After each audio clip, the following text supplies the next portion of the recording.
Alright YouTube, let's get into it. Let's talk about some of the secrets in Tokon that not even the pros are using. Let's make you a cheater at this game. Please like, sub, comment. I appreciate you guys. Now let's get into it. So we all know how assists work. You call them in neutral, they come out for free. You get the hit, it costs 1 green pip to call them. There's some secret ways to call them. So you're gonna notice in this combo, I called Blade and it didn't cost me anything. Why was that? Whenever you're in what we call a neutral stance, kind of just like moving around here, not really committing to anything, the game is coded to give you free assist calls. So what's happening here is double jumping puts me in the quote-unquote neutral position in this game, just as a regular jump would as well. You see that? A regular jump out of an attack, I get a free assist call. That's why this is happening. You're tricking the game to give you free assist call. This is something that the pro players are going to start doing. It's a little weird at first. You have to jump and then call your assist, and you could call any assist here. It doesn't have to be, you know, the next assist in order. You can just change it depending on what direction you're holding. The reason something like this is so important is because if you get a hit and you don't have any green pips, you can keep the combo going, as opposed to if you get this hit and you try to call them, nothing happens. And I suggest doing just, you know, medium here, doing the game's auto combo to just help you do the follow-up here. Some characters it's better to do heavy auto combo instead. You can get the ground version of the assists if you call them as soon as you double jump, so you could also experiment with that one. Just see whatever works for you. See what's easier, what's harder, what's better for your team. Now this leads me into the next way you can use assist or tag it in some kind of way. So we have a dedicated tag button. It lets you swap into any character you pick. Well, there's one way you can take it a step further. You can do a special move after you input tag. Doesn't matter what direction you input the tag, you just have to put a special move in. So all I'm doing is I'm gonna hold forward to tag into Blade.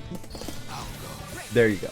You cannot tag in the middle of a move. If I'm hitting them, I can't tag. It's going to be very important for us to go into a neutral state, just like we did with our free assist calls earlier, so we can do stuff like this. Keep in mind that this didn't cost any assemble gauge. It was a free use. Something that you can't normally do, but thanks to loopholes, it lets us do more advanced tech like this. Something that you're going to see all the pros start doing very soon.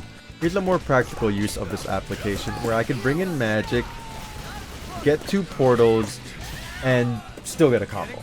So you can kind of just imagine the potential that we have here with this. This game doesn't let you immediately tag into yours. I'll have a link in the description below to a website that explains terms like option select and others that you can search if you don't understand them. Assist, if your opponent blocks it. As you notice, I'm mashing tag, I can't swap because they blocked it. Now, when your assist hits, you can tag immediately. Why does this matter? Why should you care? So let's say you're playing, right?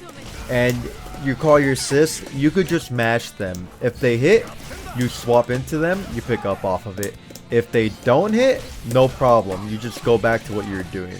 You play your point character, you're running away. So you know when people are just chucking assists like this, you could just mash your assist and then confirm, pick up, or something like that. And again, it only comes out if your assist hits. Otherwise, you cannot tag until about 1.5 seconds, 2 seconds when they're on the field. Thanks to this tech, you can even do some stuff like this.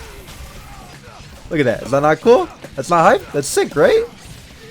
Assists in this game are invincible when they're taggable. This shouldn't be in the game. I hope they changed it, but we have to abuse it when we have the chance. Why is this so strong?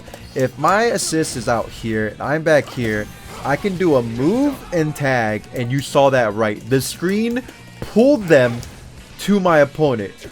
You can do something and then just immediately tag. It's degenerate. It's insane. Following up on what else you can do with tag, if you whiff a throw, you can also tag. This also realistically applies to any kind of whiff in the game. You just tag. So you can see the tag is becoming giga broken. Some of the things I mentioned are game defining. For example, the free assist calls are going to be insane. Look at this. I did this, or I'm doing this, I should say, all for free.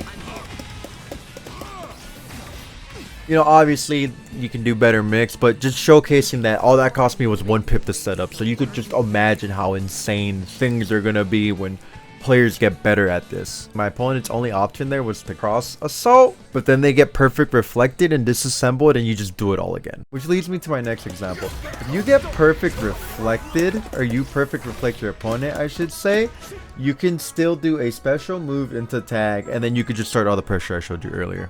Even if you miss the perfect reflect, you're still actionable before your opponent. So again, you could just loop that offense. Here's another piece of secret tech. So as some of us know, if you do a launcher and you hit a button, light, medium, heavy, it doesn't matter, your character will automatically fly up to them. With Blade, after I hit that button, I can cancel the startup of it and go into this move. So there are some interactions where it makes it way easier to do a backwards momentum move like quarter circle back when you have to jump forward. Other little tips just involving super jump is if you hold heavy, it prevents you from doing the auto tracking super jump. I found this very weird. Sometimes I want to jump back, and if you don't hold heavy, you get auto tracking forward no matter what you do. You could alternatively manually input your super jump to also let you have free control of what you want to do.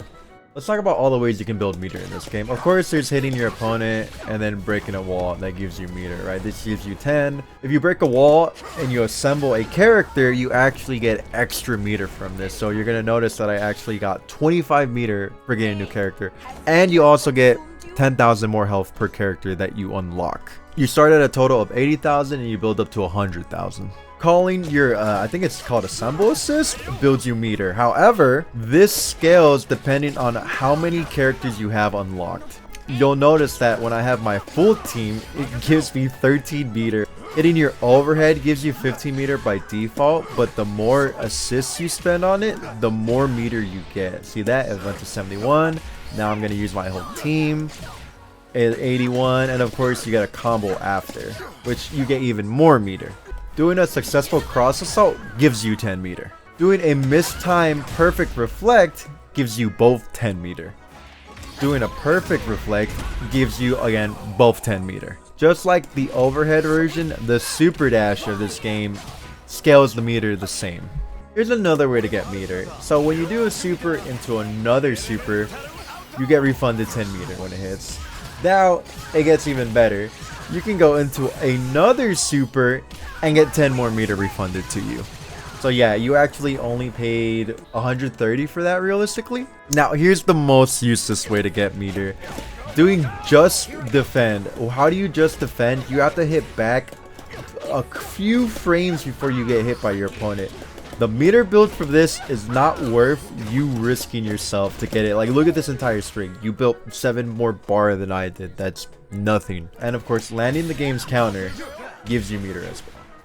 Another cool little tidbit is every time you break the wall, your opponent is forced to wake up with 15 frames of recovery. So you see that? I'm plus 15. That means you're actionable. So if you're wondering, well, like, why can they move before I can? This is why. You can take this a step further when you wall slump, buddy. When you wall slump somebody, they are forced to just wake up in a neutral position like this. They can't roll forward. They can't roll back. So you'll probably see some people do this. They'll jump, you know, delay air dash, and go for a high-low mix-up. The last known way to get free assists is by using pre-jump frames to call an assist and still do a grounded move. Since the game thinks you jumped, it gives you a free assist call. I wouldn't recommend learning this over anything else in the video as it's quite difficult in comparison, but I thought I'd share anyway. I hope you learned a thing or two. As always, if I missed anything, please let me know in the comments. I hope you learned something, and I really appreciate all of you. You know, you're probably sick of me saying this, but too bad. You're gonna hear it. Catch you guys on the next one. Take it easy. Remember, like, sub, comment. Okay, bye.